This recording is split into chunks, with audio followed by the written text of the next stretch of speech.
Hi guys, how are you? I welcome you all to this lovely platform, Careerville GS Prime.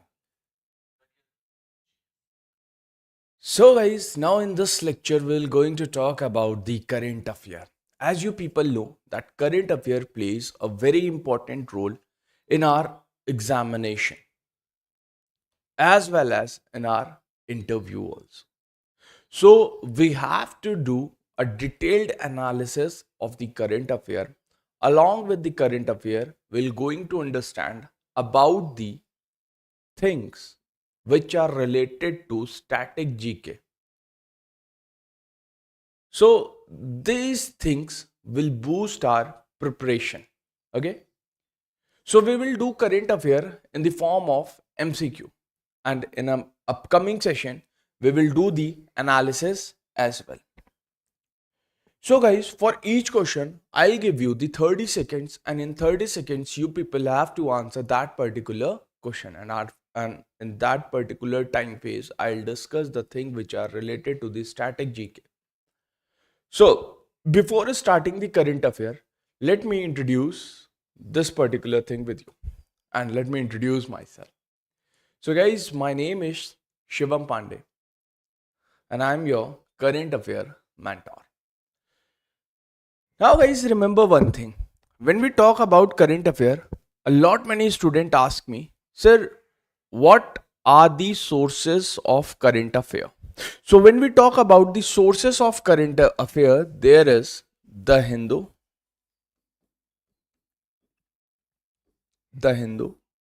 or you may prefer the PIB, or you may prefer Yojana, or you may prefer Kurukshetra. And a magazine is also there for international relation, which is known as Frontline. Frontline. So these are the things for which these are the sources for our current affair.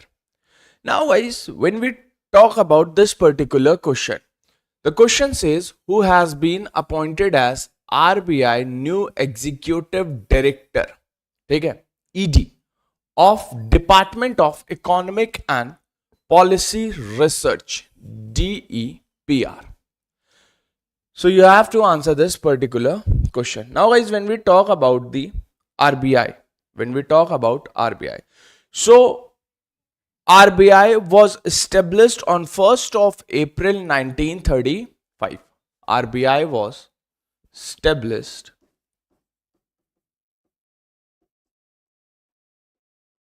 on 1st of April 1935.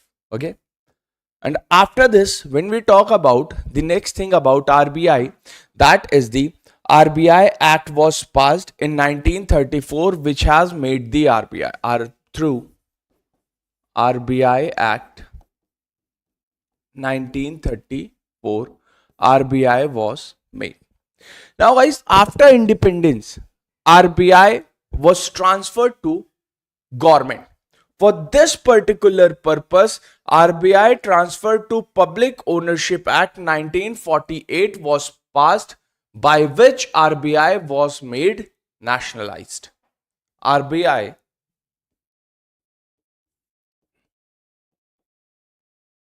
Public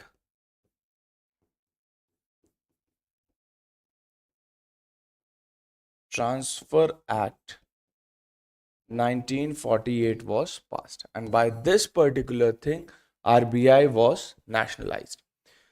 And guys, along with these particular thing, RBI has some duties also which RBI has to perform. Like, what are the duties? Before knowing the duty, we should know that RBI is considered as the bankers of the bank. This is the thing. And after this particular thing, the RBI was nationalized in 1948 by RBI at 1948.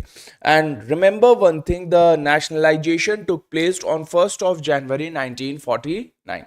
The nationalization took place 1st of January 1949.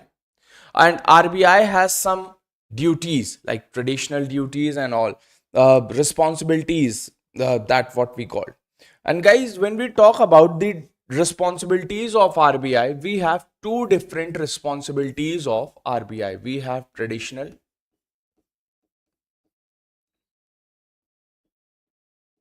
and we have the non traditional duties. Guys, when we talk about these particular traditional responsibilities or non-traditional responsibility, the term traditional and non-traditionals are self-explanatory, whereas traditional duties are the permanent responsibility of the RBI. They are traditional duties are the permanent, and whereas non-traditional duties are the non-permanent duties. When we talk about the traditional duties, these particular traditional duties are like they are permanent in nature. The very first permanent duty is that RBI is considered as the bankers of the bank. It is known as, or it is considered as the bankers of the bank. RBI is the apex banking authority of India. Very first thing. Second thing that is known as the permanent duty of RBI, that RBI controls the all the financial system in India. That is, RBI maintain the monetary policy of India. RBI regulates whether the liquidity should be increased in the market or liquidity should decrease in the market. RBI made the norms, rules, and regulations for the financial institutions as well as the non financial institutions. These traditional duties are till the eternity. As long as RBI survive, the traditional duty will be performed by the RBI. Whereas non-traditional duties are the non-permanent duty. When we talk about these particular non-traditional duty, they are the non-permanent. When RBI achieve its goal, these particular duty will stop surviving. Like financial literacy, to make its citizens, to make the Indian citizen financially literate, to open the bank accounts of each and every individual, to connect each and every individual with the banking system. These are the non-permanent duty. When we talk about these non-permanent duty or the non-traditional duties of RBI, here we know about something. Like here we talk about the things that as long as the functions or the duty of RBI finished, the goal of RBI finished, these function and these duty will stop existing. So now let's get into this particular question, and what does this particular question says? Okay. Now, when we talk about this particular question, what does this question says? So guys, the answer of this particular question, the RBI new executive director ED is the C, Indranil Bhattacharya. Who is the right answer? C is the right answer. Indranil Bhattacharya is the right one. Come on. So let's get into the next question. Now, there are some extra points for you particular people. What are those? Guys, when we talk about Indranil Bhattacharya, he was previously the advisor in the monetary policy department. Now, what is the work of the monetary policy? The work of the monetary policy is to control the physical system in India, to control the flow of money in India through its tightening the monetary policy and losing the monetary policy. When RBI tightens the monetary policy, it means RBI is sucking out the money from the market, by which liquidity in the market will decrease. And due to this particular thing, the flow of money will decrease and loans become costlier. So these are the things. And after this, the Reserve Bank of India, established on 1st April 1935, is India's central bank operating under the Reserve Bank of India Act 1934, as I told you, with the mandate regulate currency, credit, and to promote the monetary stability. Okay, the central offices was its headquarter. Initially, the headquarters of RBI was at Kolkata, but permanently it is moved to Mumbai in 1937. Remember this thing. This point is very much important. Okay. Though originally private owned, the RBI was nationalized in 1949, becoming the full owned by the government of India. Present government of RBI, present governor of RBI is the Sanjay Malhotra, and Dr. Lakshmi Vanu appointed as the vice chairman of TAFE. Now there is one thing that we have to know, and that particular thing is the who is the first governor of RBI? Who was the first governor of RBI? The was it Indian? No, sir, it was not an Indian.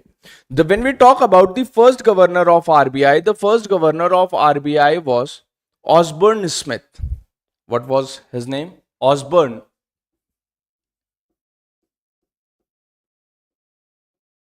Smith. And when we talk about the first Indian governor of RBI, what was his name?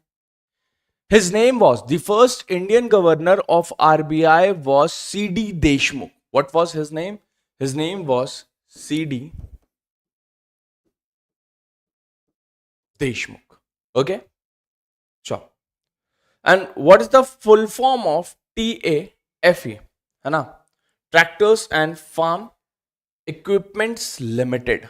So he was Lakshmi Vanu appointed as the vice chairperson of TAFE. So remember these particular points. These are important for our exam point of view. Come on, let's move towards the next question. And the next question is the second one. What does this particular question says? Now guys, when we talk about this particular question, which of the following country is not among the top 5 countries in the world happiness ranking? Which one of the following country is not among the top 5 countries in world happiness ranking? Norway, Denmark, Ireland, Finland. What are those particular countries? You have to tell about the name of these particular countries. Come on, hurry up. So get into this particular point and let me know that what are the countries. Take your time.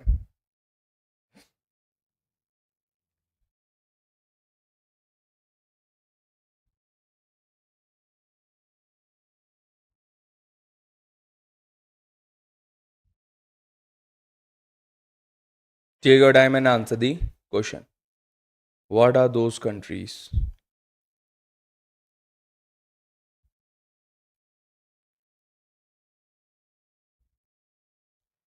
Come on. Now, guys, when we talk about the question, Norway is not in the top 5 countries. Okay? Norway is not in the top 5 countries. World Happiness Ranking. When we talk about World Happiness Ranking 2024, in this particular ranking, top 5 countries are Finland, Denmark, Ireland, Sweden, and Netherlands. So these are the top 5 countries. United Nations released the World Happiness Report 2025 on occasion of the International Day of Happiness. Now guys, when we talk about this particular thing, World Happiness country, in this particular World Happiness country, India stood at 118th position among the 147 countries. Okay.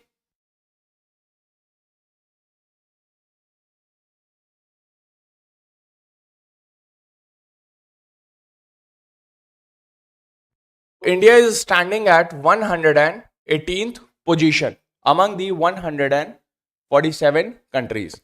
After this, in 2024, India was standing at 126th position, and in 2023, India is also standing at 126th position. After this particular thing, guys, India's lowest ranking was in 2012. What was the ranking? The ranking was 144. And the highest position of India came in World Happiness Index was in 2020. And the position was stood at 94. This is the highest ranking of India ever that we have achieved. After this, the factor that are considered in this particular ranking, what are those particular factors? Let's talk about those factors that are considered in measuring the world happiness thing. The factors are like GDP per capita. How much is the GDP of per capita person? What is the earning of particular person? Health life expectancy, social support, freedom to make choices, है ना, genocide and corruption practices. Finland has been ranked as the world's happiest country for the 8th consecutive year. Remember this, this index was topped by the Finland. While USA has dropped 24th place, it is the lowest ever rank. This is the lowest ranking of USA. That is the 24th. Okay. After this particular thing, happiness inequality within the country has increased by 25% in the last 2 decades. Happiness inequality is increased by 25% in last 2 decades. This particular thing is said by World Happiness Index, which was published by US. So remember this particular point also. Okay. Now, let's get into the next question. Draupadi Murmu. Okay. Now, President Draupadi Murmu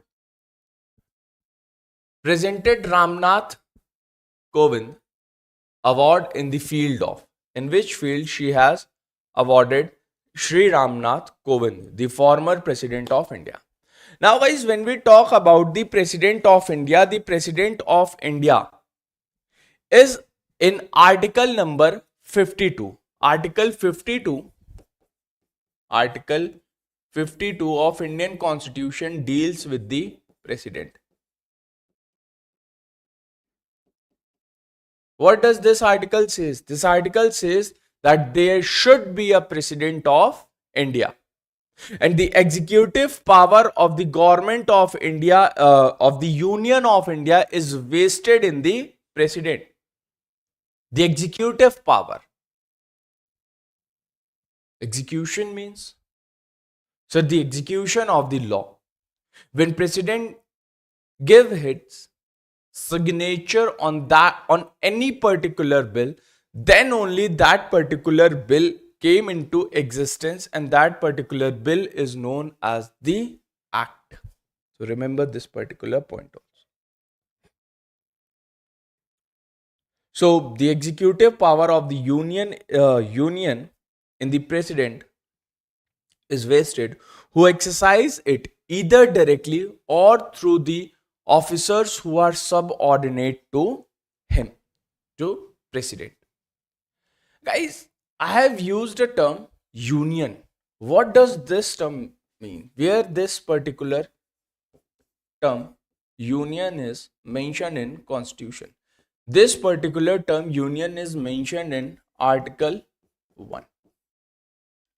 Article 1 says India, that is Bharat, shall be the union of a state.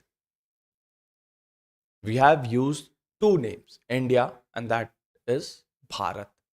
Why we have used these particular two names? We have used these names because, as I told you, that India, that is Bharat, their constitution makers were, some of them were in favor for the modern name that is India, and some of them were in the favor of a traditional name that is Bharat. So there was a debate between them that we should use the name India, and some of them were saying that we should use the name Bharat.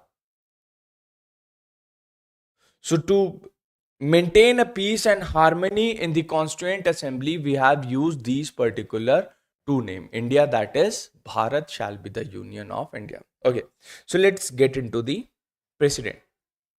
Now, guys, when we talk about the president, in president, Article 53 says the executive power of the Union of India is vested in the president, who exercise it either directly or through the officers subordinate to him. Now, who are the officers that are subordinate to the President of India? When we talk about the officers who are subordinated to the President, they are the IAS and IPS, Indian Police Services and Indian Administrative Services, those who are serving in this particular positions. After this particular thing, when we talk about the what are the manner of the election of the President, when we talk about the manner of the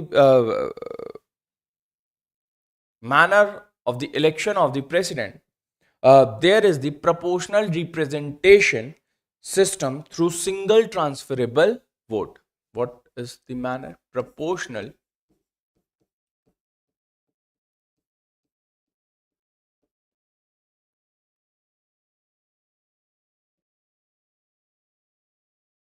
representation by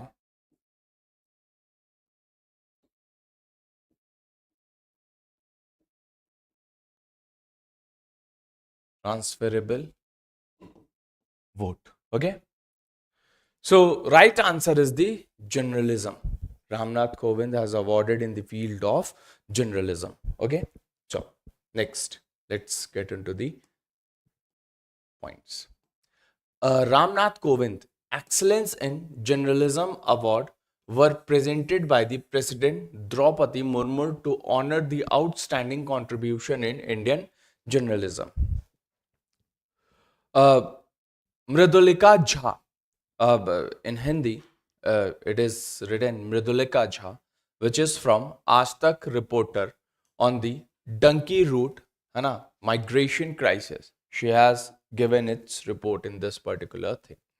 And Siddharth Mohan from Lallan Top investigated the real Kerala story, countering film narratives. Who has given this award along with Sri Ramnath Kovindji, Mridulika Jha from Aastak, and Siddharth Mohan from London Top. London Top is the sub company of Aastak. Okay, so let's get into the next question. Now, guys, next question.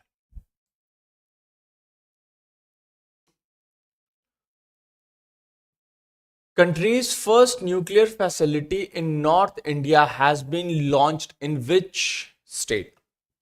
Before getting into the nuclear facility, we have to know about particular things regarding this nuclear facility. Now, guys, when we talk about the nuclear thing, there is a group which is known as NSG.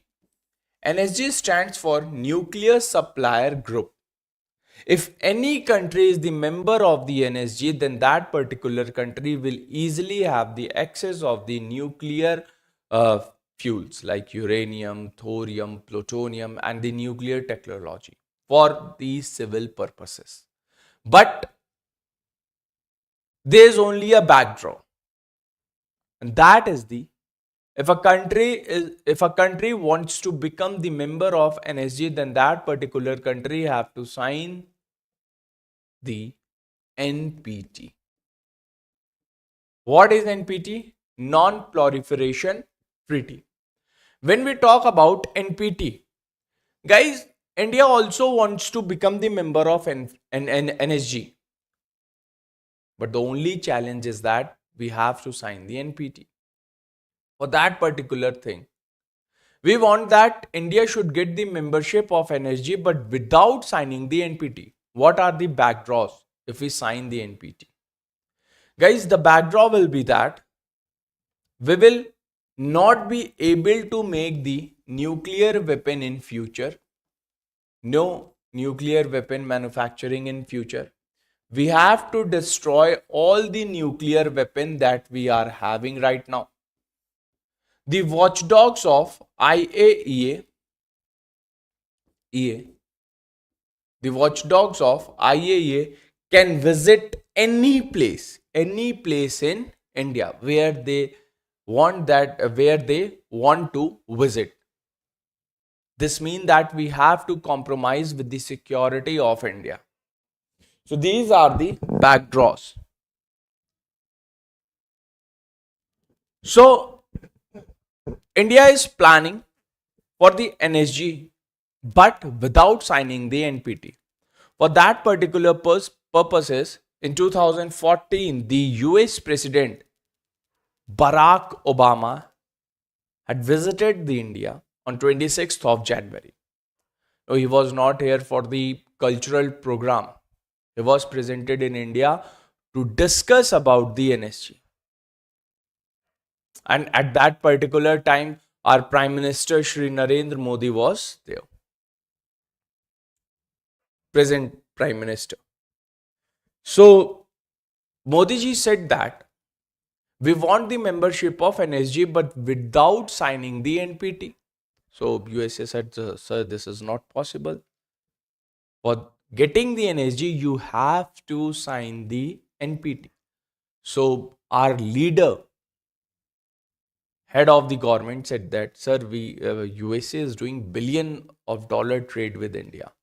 So what do you think, that we should open the gates for some other country? We should divert this particular trade business with some other country, or we should give this market to Western country or European nations or the Chinese companies?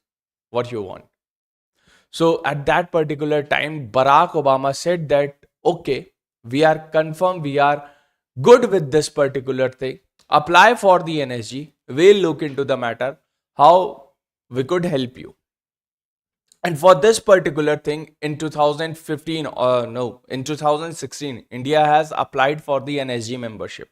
But remember one thing, there are 50 members and all 50 members should agree that yes, we are good.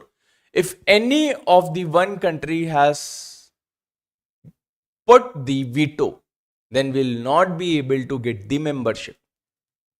The factor is that. So, out of 50 countries, 42 countries, out of this, 42 countries was saying that yes, India should give in the membership of NSG.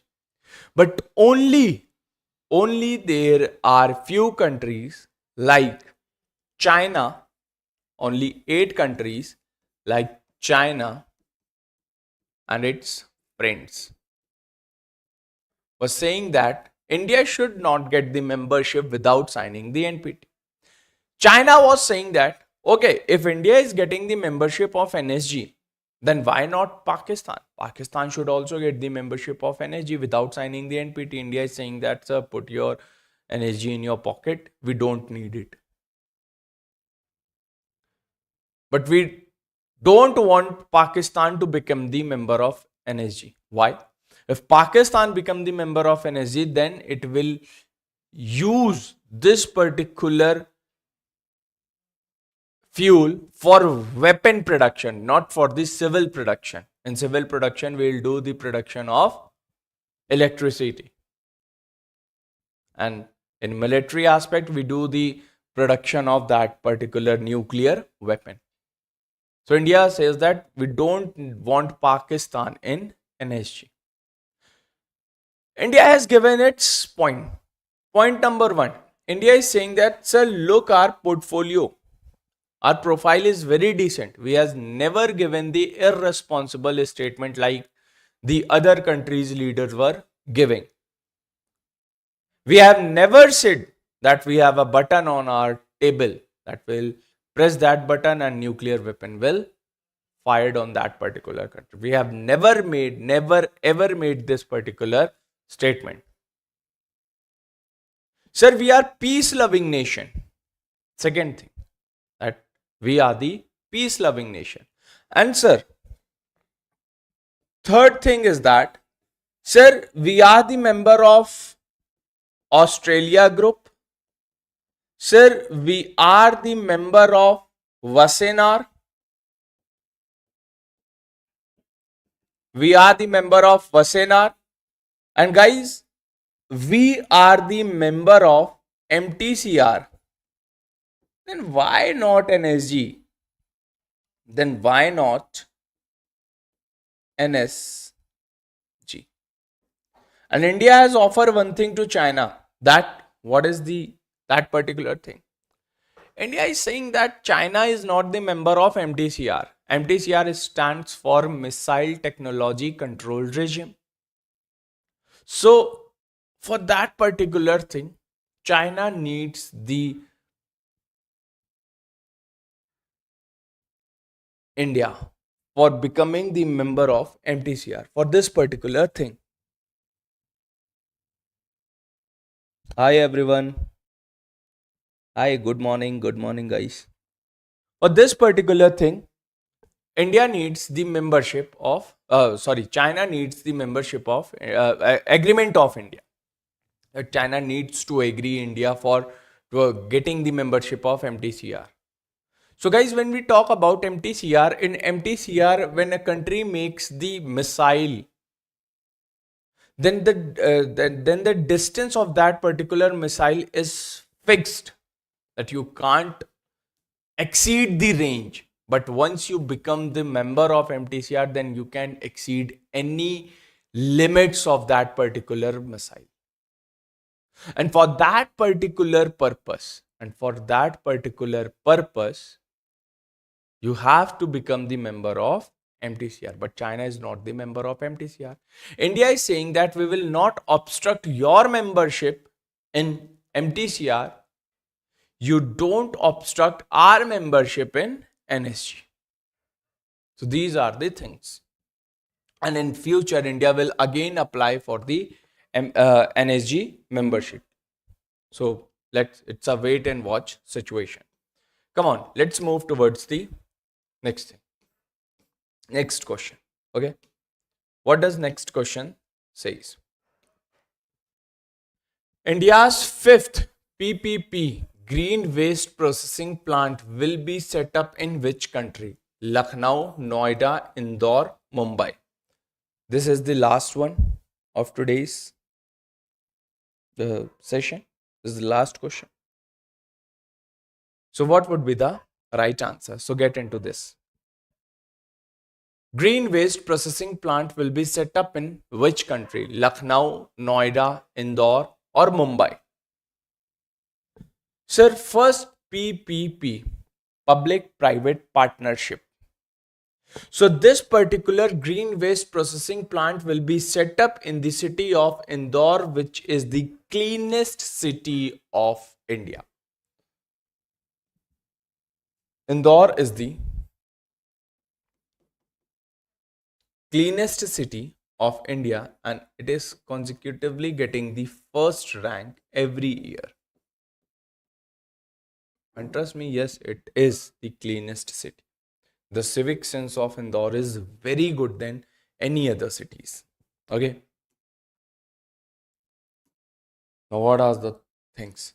Indore is establishing India's first PPP model based on green waste processing plant, which will recycle wood and branches into the eco-friendly wood platter and providing the sustainable alternative to coal. Municipal corporation will earn a royalty of 3000 per ton and produce wood platter to be supplied to NTPC and other industrial as clean energy source, improving the air quality and promoting the waste management. Now last one is the sixth. Again, this is the last one. Sixth question is the last. Trust me, this is the last one.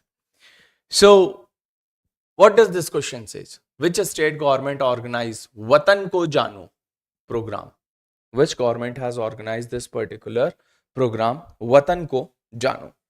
Now guys, Watan Ko Jano program has launched by which? Madhya Pradesh, Haryana, Telangana, Jammu and Kashmir. As per name, you may easily predict the answer of this particular question. Watan Ko Jano. It is from Jammu and Kashmir. As you people know that from Jammu and Kashmir 370 is being removed. Okay, 370. Article 370 is no more. Or not 370, particular clause of this particular article, that is 370A. What does 370A says? The citizen of India from any other state could not settle in the state of Jammu and Kashmir, could not buy the property in the state of Jammu and Kashmir of India. This was restricted by Article 370A. But we have revoked this particular article. Now guys, here a thing is there. When we talk about part 1 of Indian Constitution, which is related to union and its territory, in that particular thing, we have the article number 2 and article number 3, which says that the parliament can increase or decrease the boundary of the state, can merge two or more states to form the new state, can cut the part of the some state to formation of the new state, and also the parliament can rename the name of the state. So these are the things which are mentioned in the article number 2 and 3. Guys, when we talk about the article number 3, what is the process that is mentioned in Constitution for the formation of a new state? When we talk about article number 3, draft in this regard has to be prepared by Ministry of Home Affairs, and this particular draft to be presented before the President for its consideration. After President has given his assent to this particular draft, then this draft will be given to the concerned state legislature. For its consideration. For a particular period of time, if state legislature is agree with that particular draft, then there would be no issue. Everything was going good and there would be nothing to do. And if that particular state legislature is not good with that particular draft, if state legislature says that we need these kind of amendments in this draft, or we are not agree with this particular thing, then there is nothing to do with the parliament. Parliament may accept the advice of the state legislature, may not accept the advice of the state legislature. It's totally depend upon the mercy of the parliament. Okay. After this particular thing, the draft will be presented before the parliament, and parliament will pass this particular draft by simple majority. And guys, remember one thing. When this is the process that is mentioned, but with respect to article 370A, the process which is related with the formation of the new state or the cutting the boundary of the state, in this regard, article 370 says that if any changes which are made in under Article 370 for that particular purpose, the advice of the state legislature is mandatory and bound upon the parliament only for Jammu and Kashmir. For this purpose, in Jammu and Kashmir, state emergency was ongoing. State emergency is mentioned in article number 356 of Indian Constitution. So this, when state emergency was there, or in simple words, when president rule was there, at that particular time, the legislative functions were performed by the governor or of the Jammu and Kashmir. And at that particular time, when governor was performing the duties or the functions of the state legislature, then governor will say that I have no issue in the changes with respect to the article 370. So governor has given his assent in respect to the state legislature. So the changes were made possible. Okay, so these are the things. So the right answer is Jammu and Kashmir. So this is the first day for our current affair. So we'll discuss 5 to 10 questions per day. Okay, so this is all for today. I hope you people enjoyed this lecture. Thanks a lot, Jain. Thanks so much. Bye bye, namaskar, and Jain. Thank you so much, guys. Bye, everyone. I'll see you in next lecture. Bye.